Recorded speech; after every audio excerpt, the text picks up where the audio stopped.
Bismillahirrahmanirrahim. Alhamdulillahi rabbil alamin. Wassalatu wassalamu ala rasulihil карим. Мынау енді әлеуметтік желіде келетін сұрақтарға кейде жауап беруді біздің әдетіміз еді. Осы соңғы кезде жиі келіп жатқан сұрақтардың бірісі осы Қызылорда жақтан 11 жастағы бір емші бала шығыпты. Сол кісі туралы не айтасыз? Ол кісінің емі қалай деген сұрақтар осында келіп жатыр екен. Енді бұған да енді шариғатты біз білеміз, енді Аллах Тағала Құранында бүкіл нәрсенің жауабын айтып кеткен ғой. Бірінші осы жаңағы ол білгеніміз Ерболсын Серікбаев деген жас бала болады екен. Расында ол болып жатқан оқиға ол жақта рас екен. Бір адамдар емге келіп жатыр екен, көптеп барып жатыр екен. Баланың өзінде сөзін біз жаңағы әлеуметтік желіден көрдік. Берген сөзінде түнде моллардың қасында жүрем, адам емдеп жүрем деген сияқты, басында біраз ауырғандығы, талып қалатыны туралы хабар болған екен. Больницаға барғаны, больницадан кетіп қалғандығы, қашып дегендей сияқты. Одан кейін бір ақсақалдың сен адам емдеу керексің деген мәліметтер осындай айтылған екен. Және арасында кей кезде сол бір бала өз даусымен емес, өзгенің даусымен сөйлейді деген сияқты бір тұстар, кейін адамдардың алдында ойын біледі деген бір мағлұматтар айтылған екен. Енді бұл жайында айтып кету үшін бірінші мына нәрселерді біліп алуға тиістіміз біз. Жалпы өзі емделу қалай болады? Шариғатта емнің қандай түрлері бар? Рұқсат етілген. Одан кейін аурудың түрі қандай болады? Соған бір тоқталып өтуіміз керек.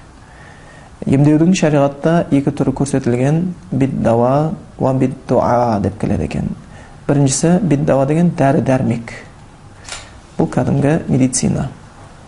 Яки болмаса бір адамның сондай бір нақты зерттеу ілімдерге сүйене отырып, шөптерден сол шөптің қасиетін біліп, қай шөп қандай ауруға ем болатынын біліп, соны ұсынуы. Бұны дәрі-дәрмекпен емделу деп есептейді екен. Егер адам сол жаңағы осы мамандықты игерген болатын болса, қай шөптің қай дәріге емі жүретіндігін білген болатын болса, онда болмаса жаңағы арнайы медицина оқуын оққан болатын болса, уақытын бөліп, сол жаңағы адамдардың денсаулығын зерттеп, қандай аурудың туындау себептері, оның емдеу себептерін оққан адам болатын болса, бұны шариғатта дәрі-дәрмекпен медициналық жолмен емделу түрі деп есептеледі. Бұл рұқсат етілген, халал етілген түрі болып табылады екен.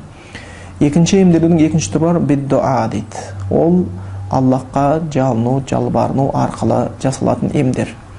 Бұған жаңағы Құран аяттарын оқу, науқасқа сол арқылы, болмаса пайғамбарымыздың жаңағы ауырған кісілерге жаңағы дем салған кезінде оққан жаңағы дұғаларын пайдаланып оқу, сүннетте келген, осы арқылы емдеу тәсілдері, оны дұға тілекпен емдеу деп келеді. Бұның ішіне кей кезде адам баласы қатты ауырған кезде Аллахқа алдына тұрып, намаз оқып, намазда сол жаңағы ауруына тікелей шипа сұрауы. Бұл да соның ішіне кіреді екен.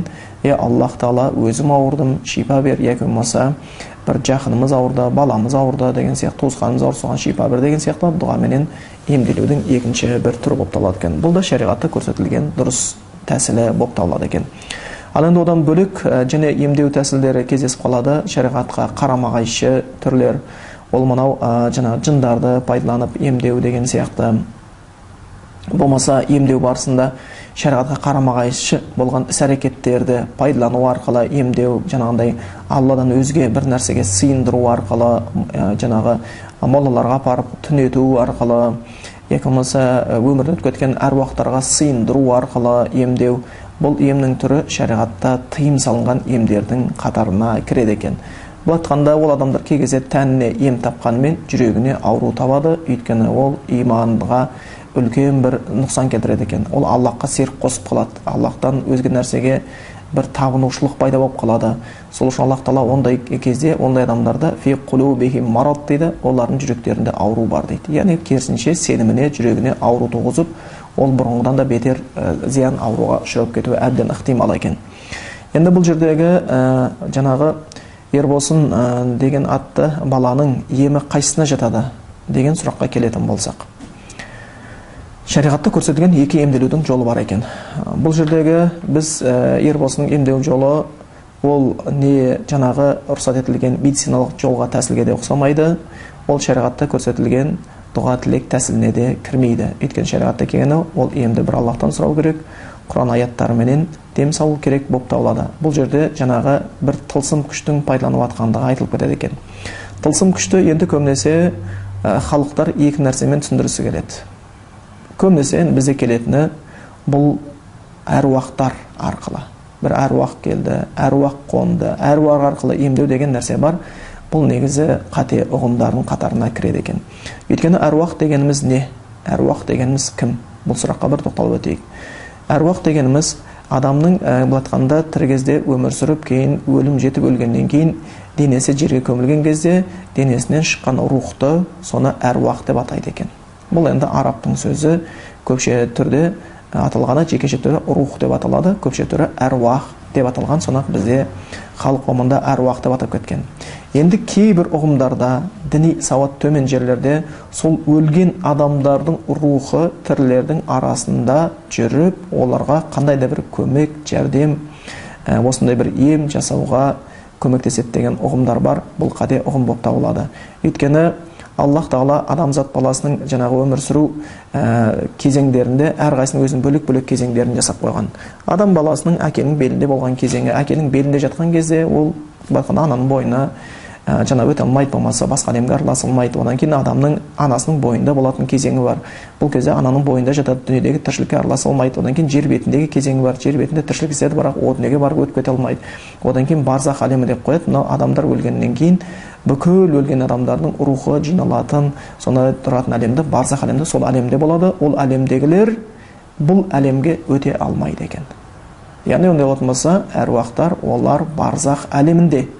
Онда олар бұл әлемге келіп адамдардың тұрмыс тіршілігіне, іс әрекетіне араласпайды екен. Бұл жаңағы енді оми вараихим барзахун иля йауми юбъасун дейді ғой. Олар сол барзах әлемінде болады, қиямет күні қайта тірілткенше дейді. Яғни өлгендердің рухы барзах әлемінде қиямет күні қайта тірілткенше сол жақта болады екен. Бұл Құрандағы Аллах Тағаланың аяты.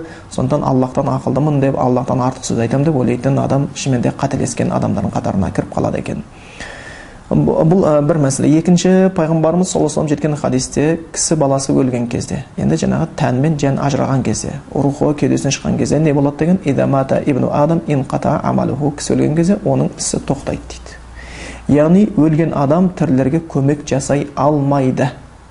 Сол үшін өлген адамдардың жаңа Құранда сипаттаған сияқты қатты өкініштерінің біреусі хатта иза жаа ахадахумул маут, ол адамдардың біреусіне өлім жеткен кезде қандай оқиға болады дейді? Аллах бізге хабарлайды. Хатта иза жаа ахадахумул маут қала, сол өлген адам айтады. Яғни тәнінен жаны шығып кеткен адам.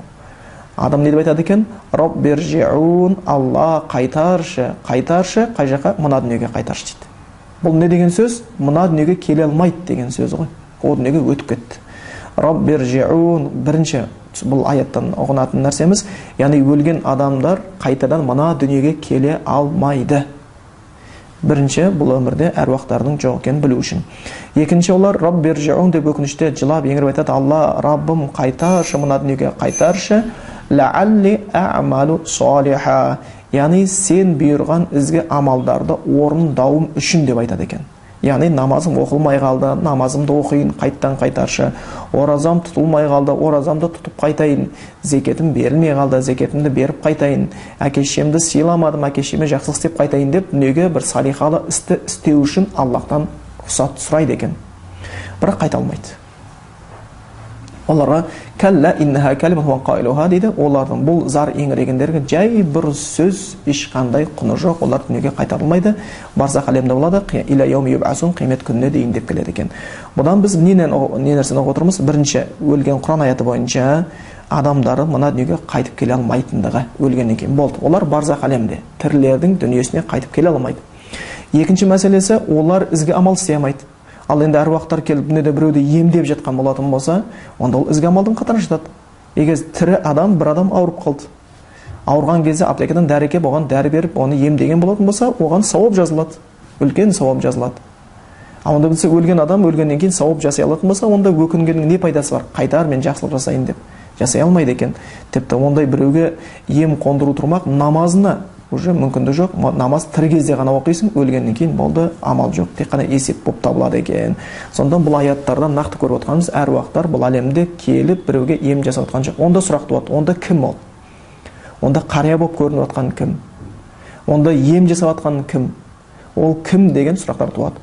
Бұның жауабы да жаңағы шариғатта келтірілген, бұл әлемде ол және адамдардан бөлек тіршілік етіп жатқан екінші бір әлем бар. Ол әлемді жындар әлемі деп атайды.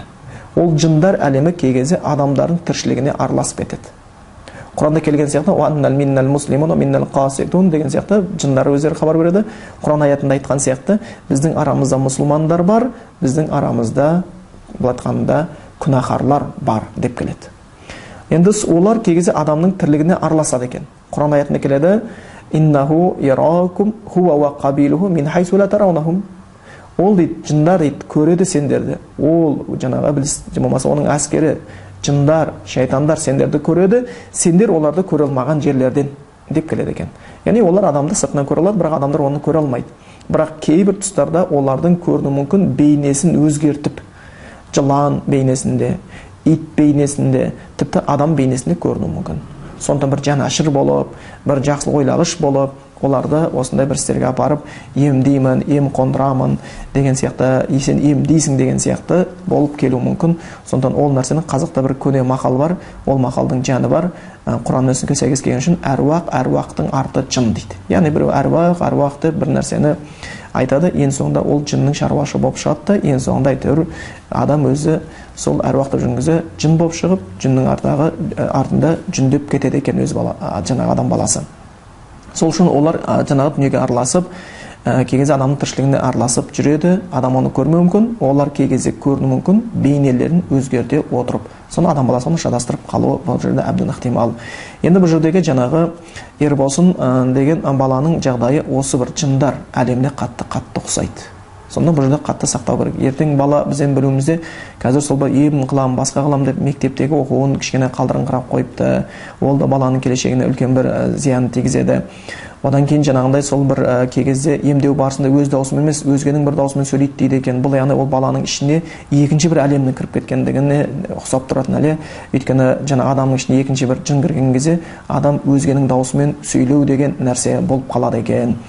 Бұндай нәрсе жиі кездескен, ол ертең бір күні аз ғана уақыт, бір күні осылай дүрбелең болады да, бір жылы, екі жылды, бірнеше уақыттардың ішінде ол тоқтап қалады, екі ортада ұтылып қалатын бала болып қалады екен. Сондан ондай нәрсені біз енді жиі көргенбіз, тіпті майда емес, ірілерін өзін айтсақ, кезінде де Сарауле деген болған, кезінде де Ағауле деген болған, тіпті ар жаққа баратын болсақ, Чумак деген болған, Кашпировский деген болған. Соның алдында мыңдаған адамдар мүлгіп, банкідегі суын қойып, айтқанда санаған санына елтіп отырған адамдар болған, бірақ олардың бәрі қайда? Уақытша бір келді, жын шайтандар өз мүддетін орындағаннан кейін оларды да тастады, елде тастады, бірақ та таяқ жейтін соған сенгендер мен соның соңында жүргендер болып қалады екен. Сол сияқты ванга мәселесі, мысалға ванга мәселесі тіпті оны біз енді шариғатта емес, сонау тіпті шіркеудегі өздерінің поптарының өзі оны жаңағы шешім шығарған бойынша енді оған адамдар топ-топ әулие санап барды, соңынан жүрді. Ол ванганың өзінің оқиғасы қалай басталады? Егер барып қарасақ, өмірінде өз айтып отырған сияқты, бұл кішкентай қыз кезеді, жүрген кезде бір қатты жел болып құйын көтеріп кетеді, содан жаңағы құйынның әсерінен көзі соғыр болып қалады, содан кейін қасында әртүрлі сыбырлаған дауыстар ести бастайды, келген адамдарға әр нәрсені айта бастайды, сонымен ванга болып шығады. Бірақ шіркеу егелерінің кейін соның жаңағы әулиенің қатарына қосыншы деп, қосыңдаршы деп ел сұранғаннан кейін зерттей келіп оған шығарған нәрсесі ванганың бойындағы қасиет әулиелерге емес, бұл оның бойында қасиелік ведмалық, яғни бұл жын шайтанмен болатын қасиеттер, оның өмірі демондармен, енді өздерінің тілінде айтып жатыр, жындармен байланысты деп түсіндірген екен. Сондан осындай бір нәрсеге ұшырап қалмау керек. Кейбір шіркеу иелері айтқан сияқты, ванга бақытсыз жан деген сияқты, ол ішімен өмірі осындай бір бақытсыз күйге кешіп қалған екен. Сондан балаға алдын ала жан ашу керекті болып қалады. Енді burada сұрақ туы мүмкін. Барған адамдар жазылып кетіп жатыр, ой, оған не дейсіз деген сияқты. Бірінші бір нәрсені білуіміз керек. Көпшілік халым енді ниеті таза, жүрегі таза, ниеті дұрыс болғанмен де олардың діни сауаты салыстырмалы түрде әлі көтеріле қойған жоқ. Мұндай мәселеде міндетті түрде діни білім бар адамдарға олар сұрақпен бару керек. Жергілікті имамдарға барама, жоқ сол жерде медреседегі молдаларға барама, кәдімгі дінді Құраннан оқып, сүннеттен оқыған адамдарға барып сұрап білу керек. Өздерінің сауаты болмаса, Алла Құранда фасалу ахла зикр ин кунтум ла та'ламун, білмесеңдер білмегендерін сұрап алыңдар дейді. Өз бетінше әр нәрсені әулие санап кете беруге болмайды. Сондан көпшілік халық әйтеуір бір жерде сәл бір дүрбелең болатын болса, бүкіл құлағын түріп, әңгімеден әңгімеге алып барып, оның шын өтірігіне не ала алмай, бір адамның емделгенін сол 1000 адамға себеп қылып, сол жағында топырлап бара беретіні, ол бұрыннан қалыптасқан жағдай. Ол нәрсе Чумактың алдында да болған, ол нәрсе Кашпировтың алдында болған, ол нәрсе Сарауленің алдында да, Ағауленің алдында да болған оқиғалар болып табылатын. Енді емделу мәселесі не келетін болсақ, ол адамның емделіп кету түсіндіру үшін ауру қандай болатын, және ол түріне тоқталып өтейік. Ауру, адамның бойындағы ауру 3 түрлі болады. Біріншісі тән ауруы деген ауру болады, екіншісі жан ауруы деген ауру болады, үшіншісі жын ауруы деген ауру болады. Үшеуі де бұл аурулардың кең тараған түрі. Тән ауруы дегеніміз, адам далаға күн суықта жеңіл шықты, суық тиді, жөтелді, бұл тән ауруы. Яки болмаса басқа бір жандай рак ауруы бола ма, жоғында басқа ауру, бұны тән ауруы деп есептейді екен. Бұл тән ауруына көбінесе медициналық түрменен емдеуге адамдар тырысады. Пайғамбар Мұхаммед Мұстафа солосым айтқан сияқты, әрбір аурудың емі бар, тапқан кісі тауып жатыр, таппаған кісі жаңаға табалмай жатыр деп хабарлап кеткен болады екен.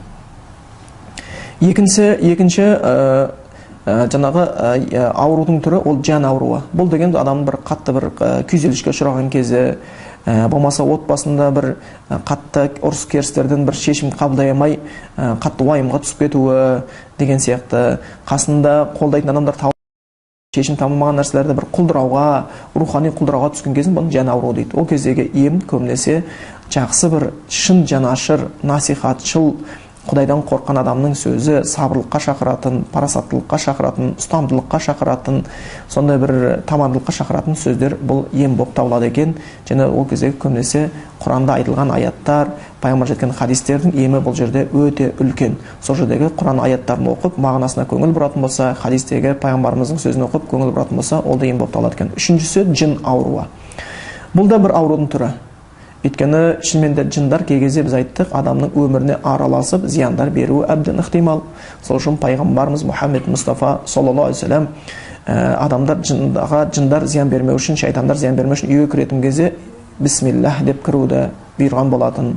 Тамақ ішетін кезде бисмиллах деп жеуді бұйырған болатын. Жындар жаңағы ортақтас болмау үшін, және пайғамбарымыздың хадисінде келген сияқты, кімде кім лас жерлерге, сонша әжетханаға дәрет жаңағы сындыруға баратын болатын болса, ол кезде Аллахума инни аузу бика минал хубси вал хабаис деген дұғаны айтып баруды пайғамбарымыз үйреткен болатын сөздерінде. Ол деген сөз, Аллах тағала мені жынның еркегінен де, ұрғашының да, жындардың ұрғашының еркегінің де зияндарынан сақта деген сөз болып табылады екен. Сол үшін кей кезде кейбір адамдар күнделікті қасында дін айтатын кісілер болмағаннан кейін тамақтың үстінде бисмиллахны ұмытуы мүмкін. Дәретхананың ішіне барған кезде бисмиллахны ұмытуы мүмкін. Енді базарларда жындар көп жүреді, сол кезде олардың бір әсері тиюі мүмкін. Содан бір қатты бас ауруды деген сияқты, болмаса аяғы ақсап қалды деген сияқты, тісі қақсап қалды деген сияқты бір нәрсе келуі мүмкін. Ол енді тән ауруына, жан ауруына, ол жын ауруына байланысты болады. Өйткені ол жыннан қорғанбаған үшін. Өйткені жындар көбінесе періштелер қашатын жерге жындар үйір болады. Періштелердің қашатын жерлерінің біреусі үйдің ішінде ит жүретін болса, періште кірмей қояды екен. Болмаса үйдің ішінде бір адамның бейнесі болған мүсін болатын болса, болмаса адамның сонда бір суреті болатын болса, ол үйден періштелер қашады екен, жындар ол жерге қоныстанғыш болып қалады екен. Сол кезде олар және де зиян бере бастауы мүмкін. Міне осы жын ауруымен ауырған кісі кей кезде жын жолаған адамның алдына барған кезде жазылады. Неге? Жын мен жын келіседі, екеуінің арасында кетеді де, ең соңында адамның жын берген аурудан жазылуы мүмкін, бірақтан оның жүрегінде иман ауруына ұшырай бастауы мүмкін. Деп бұл жаңағы бір қасиет сана, бұл адамға табынушылық санау деген сияқты екінші бір нәрсе пайда болады. Бұл негізі шайтандардың негізгі көксеген мақсаты осы. Шайтанның негізгі арманы адам баласын Аллахтың қатарында өзге нәрсеге табындыруды ең қатты көксейді. Осы кездерде оларға бір жол ашыла түседі екен. Сондан осы жердегі, бұл жердегі айта кететін нәрсеміз, жаңағы Ербосын деген баланың жаңағы әкешілеріне, туған туысқандарына, ол қазір енді адам емдеп жатыр дейміз ғой. Негізі бұл сыртқы сипаттарына, сөйлеген сөздеріне зерттеуге, Құранға сүннетке салыстырып қалған кезде, ол баланың өзген емес, ол баланы әлі емдеу керектігін өте қажет талап етеді. Егер оны больницаға барып емдей алмаған болатын болса, басқа жолын таппаған болатын болса, кәдімгі жергілікті білімі жоғары имам кісілер бола ма, оққа арабша білетін, 5 уақыт намазы түгел, Құдайға серік қоспаған адам бар болатын болса, баланы керісінше оның алдына апарып Құран аяттарын оқып дем салдырып алу керек. Ертең ол жаңағы атаңмын, апаңмын деп жүрген жындардың батқаннан бойына толық қоныстанып, ертең баланың дүниесі үшін де, ақырет үшін де зиян беріп қоймаулары үшін. Сондан бұл жердегі болып жатқан нәрсе ол шынымен де жоғарыдағы айтылған дұрыс емдердің қатарына кіре қоймайды екен, және бұның бейнесі көбінесе жындарға әлеміне қатысты бір тіршілік болып тұр екен. Сонда біз айтатынымыз, халықтарға да айтатынымыз, әрқашанда бір діни сауатты көтеруге тырысыңыздар, әр нәрсеге көңілі бару. Ертең мына жақта бір 11 жасар бала шығатын болса, ана жақтан бір 9 жасар қыз шығатын болса, тағы біреу шығатын болса әулиемін деп, оны әрқайсысына шұбырып жүрген кезде ешбір пайда шыға қоймайды екен. Сондықтан шынымен де адам баласы ауырып қалатында шипа беретін Аллах Тағала, Аллах Тағаладан әрқашанда шипа сұрап отыру керек. Аллах Тағала барша мұсылмандардың алғандарына шипа берсін дейміз. Бұл жерде сауаттылық танытуларыңызды өтінеміз. Ол баланың өзіне де шынымен де кішкене ертерек қамқор жасау керек. Сөзімнің соңында айта кетейін дегенім, кей кезде енді адамдар топырлап бір-біріне жанында жарнама қылып келе бастағаннан кейін, енді әркім өзінің бір жаңағыдай арнайы ақы сұралмаса да сыйлығын басқасын бергісі келіп қалу әбден ықтимал ғой. Сол сыйлығын ақысын беру барысында оны баланың төңірегіндегі біреулерге бұл ұнап қалуы мүмкін. Сондықтан баланың оны көреміз деп сияқты оны ол дінге айта береді молдалар, айта береді имамдар, айта береді олар пәленшелер деген сияқты бір кішкене салқындыққа салынып, баланың келешегін онша ойламай, ар жағындағы кішкене сый сияпаттың бір нәрсесі болып қалып, ертең баланың тағдырына немқұрайды қарап жүріп қалмасын кісі деген айтқымыз келеді. Сонда енді біз білмейміз, барлық адамдар ол бала ақысын белгілеп жатыр ма, белгілемей жатыр ма, барған адамдар өздері біледі. Енді бірдеңен ешкім жаңағындай тегін кіріп жатқан жоқ шығар. Оның да бір кегіз әсері болады. Барғандардың бәрі ем жаздым, басқа қылдым деуі мүмкін. Ол емделмеген адам енді айта қоймайды ғой. Көбінесе бір-екі адам ем қолы мүмкін, сол емделдім деп айту мүмкін, сол басқаларға жаңағы жарнама болып кетуі әбден ықтимал. Сол үшін ол жерде енді Ерболсын деген жаңағы баламыз екен, ініміз екен, оны Аллах Тағала панасын алсын, жаңағындай Құран мен сүннетке қарама-қайшы істерге түсіп кетуінен Алла сақтасын, оның әйтеуір сол дүниесі ақыретіне бір зиянға ұшырап кетпесін, бір жындар жаңағыдай иектеп дегендей. Сондықтан бұл жерде кәдімгідей ойланыңыздар. Бұл бір дінге қатысты бір нәрсе болғаннан кейін, оны дін адамдарына апарып реттеп алыңыздар. Сондықтан оны бір ол жерге балалардың алдына, ол баланың алдына бар емделу шәрғи тұрғыда дұрыс есептелмейді. Ол баланың өзін емдету қажет болып тұр, діни сауаты бар адамдарға. Аллах Тағала баршамызды панасын алсын, ел жұртқа тыныштық берсін. Субханак Аллахума бихамдика, ашхаду ан ла илаха илля анта, астағфирука, атубу илейк.